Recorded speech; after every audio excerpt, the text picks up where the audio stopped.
Dunia sedang berada di ambang ketidakpastian, dan Indonesia kini berdiri tepat di tengah pusaran badai tersebut. Mari kita lihat petanya. Di wilayah utara, ketegangan di perairan kaya sumber daya, Laut Natuna Utara belum benar-benar mereda. Di perbatasan barat, Selat Malaka tetap berstatus sebagai jalur pelayaran paling strategis, sekaligus paling rentan terhadap blokade dan konflik kepentingan negara-negara adidaya.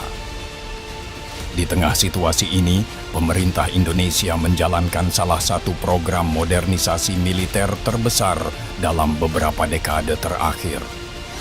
Jet tempur generasi terbaru, pesawat angkut strategis, radar jarak jauh, rudal balistik, hingga kapal survei canggih mulai berdatangan. Dalam narasi ini, kita akan membedah satu persatu sistem yang kini memperkuat pertahanan Indonesia. Awas! Tembak! Pertama ada dari matra laut. Laut Indonesia sangat luas dan sulit dipetakan. KRI Canopus 936, kapal bantu hidrografi dan oseanografi, menjalankan misi survei dan pemetaan dasar laut. Pada Mei 2026, KRI Canopus tiba setelah pelayaran 57 hari dari Jerman. Dibangun oleh PET Palindo Marine Indonesia dan galangan Jerman Abeking dan Rasmussen, kandungan lokalnya lebih dari 60%. Kapal ini mendukung operasi penyelamatan kapal selam, dilengkapi ROV, AUV, UUV, serta drone permukaan dan bawah laut untuk survei, deteksi ranjau, dan intelijen maritim.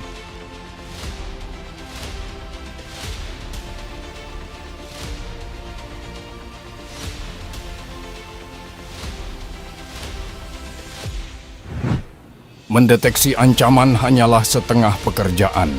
Sebagai negara kepulauan terbesar, Indonesia harus menghubungkan ribuan pulau. Disinilah A400 MMRTT sangat penting. Pesawat ini mampu transportasi logistik, pengangkutan personel, alutsista, bantuan kemanusiaan, dan pengisian bahan bakar udara ke udara. Dengan kapasitas muatan hingga 37 ton dan waktu terbang hingga 8 jam, A400M memperpanjang jangkauan operasi pesawat tempur Indonesia, termasuk Rafale. Indonesia menjadi negara ke-10 dunia dan kedua di Asia yang mengoperasikan pesawat multiguna ini.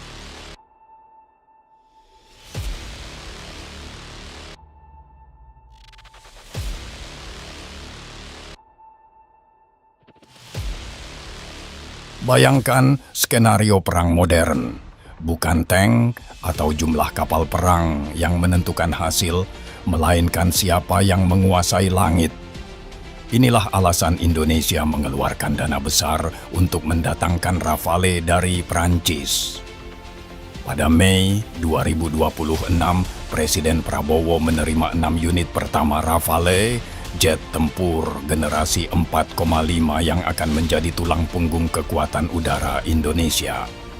Secara keseluruhan, Indonesia menandatangani kontrak pembelian 42 unit Rafale dari Dassault Aviation senilai sekitar 8,1 miliar dolar Amerika Serikat atau setara 130 triliun rupiah. Kontrak ini ditargetkan selesai pada tahun 2029 dengan pengiriman bertahap. Rafale bukan sekadar pesawat tempur baru. Kehadirannya memperkuat pengawasan wilayah udara, menjalankan misi pencegahan ancaman, menjaga kedaulatan nasional, serta melaksanakan serangan presisi jarak jauh bila diperlukan. Dengan wilayah Indonesia yang luas dan dinamika keamanan yang meningkat, kemampuan Omnirole Rafale, misi multiperan dalam satu penerbangan, menjadi krusial. Pesawat ini bisa melaju hingga Mach 1,8, membawa rudal jarak jauh, meteor, bom pintar AASM Hammer, serta dilengkapi sensor dan sistem peperangan elektronik mutakhir, menawarkan fleksibilitas dan kemampuan tempur menyeluruh.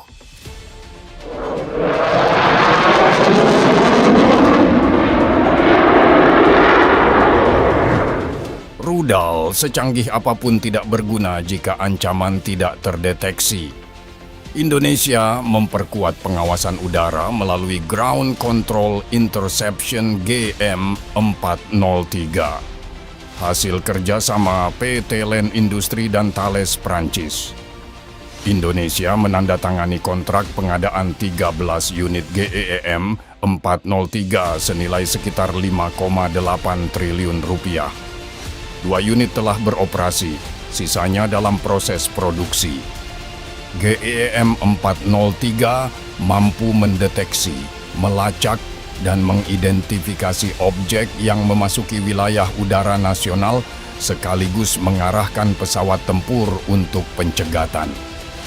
Dengan teknologi AESA dan fitur EFF, Identification Friend or Foe, radar ini membedakan pesawat kawan dan lawan secara akurat dengan jangkauan deteksi hingga 470 km. Kehadirannya memperkuat sistem peringatan dini nasional, membuat operasi Rafale menjadi jauh lebih efektif. Namun, secanggih apapun pesawat, semuanya akan sia-sia tanpa pilot terlatih. Disinilah T-50I Golden Eagle memainkan peran penting. Pada Februari 2026, TNI AU menerima 2 unit T-50I dari Korea Selatan dirakit di Lanud Iswah Judi, Madiun. Pesawat ini mampu melaju hingga Mach 1,5, dilengkapi mesin General Electric EF404, kokpit digital, head-up display, sistem fly-by-wire, dan radar modern menyerupai jet tempur generasi terbaru. T-50I memungkinkan pilot beradaptasi dengan karakteristik pesawat tempur berkecepatan tinggi sebelum mengoperasikan Rafale atau F-16. Dengan kemampuan latih dan tempur ringan dalam satu platform, T-50I menjadi fondasi regenerasi penerbang TNI AU, memastikan kualitas dan kesiapan personel di garis depan udara.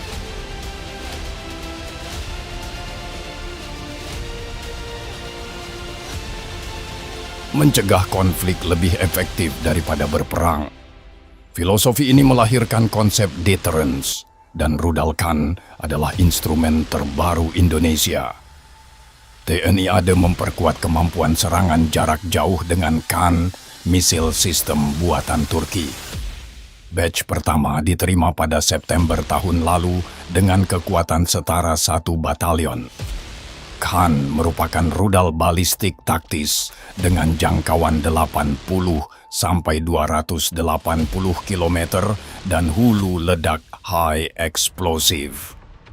Sistem ini mampu menghancurkan target bernilai tinggi, pusat komando, radar, sistem pertahanan udara, fasilitas logistik, hingga konsentrasi pasukan lawan dengan akurasi tinggi.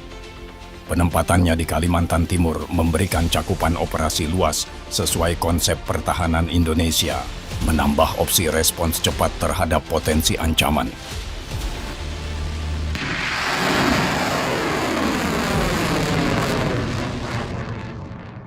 Selain jet tempur dan rudal, kecepatan pengambilan keputusan sama pentingnya. Untuk itu, Indonesia mendatangkan Falcon 8X. Pesawat ini, meski dikenal sebagai penerbangan VVIP garis miring (VVIP), memiliki peran strategis. Falcon 8X mendukung mobilitas pimpinan TNI, berfungsi sebagai pesawat komando dan pengendalian udara, membantu koordinasi operasi, inspeksi wilayah, hingga diplomasi pertahanan. Kabinnya menampung hingga 16 penumpang, dilengkapi sistem digital fly-by-wire, dan dapat beroperasi di landasan pendek, memungkinkan fleksibilitas menjangkau berbagai wilayah Indonesia. Pada 10 Mei 2026, TNI AU menerima 1 unit Falcon 8X terbaru di Lanut Halim Perdana Kusuma sebagai bagian dari kontrak 4 unit. Pesawat ini penting untuk mempercepat pengambilan keputusan strategis dan menjaga komunikasi komando di tengah ancaman.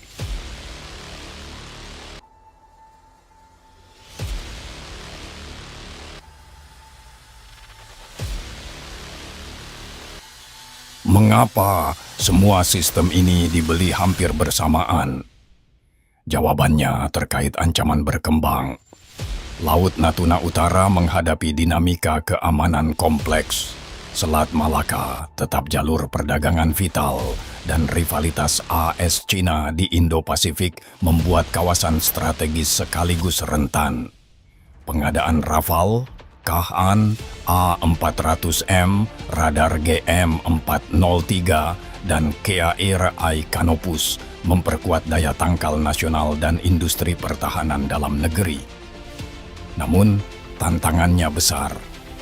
Pelatihan personel, biaya operasional tinggi, dan tekanan anggaran negara.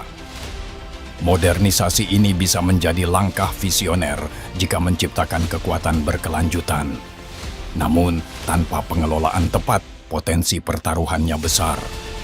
Dengan dampak yang akan dirasakan bertahun-tahun ke depan.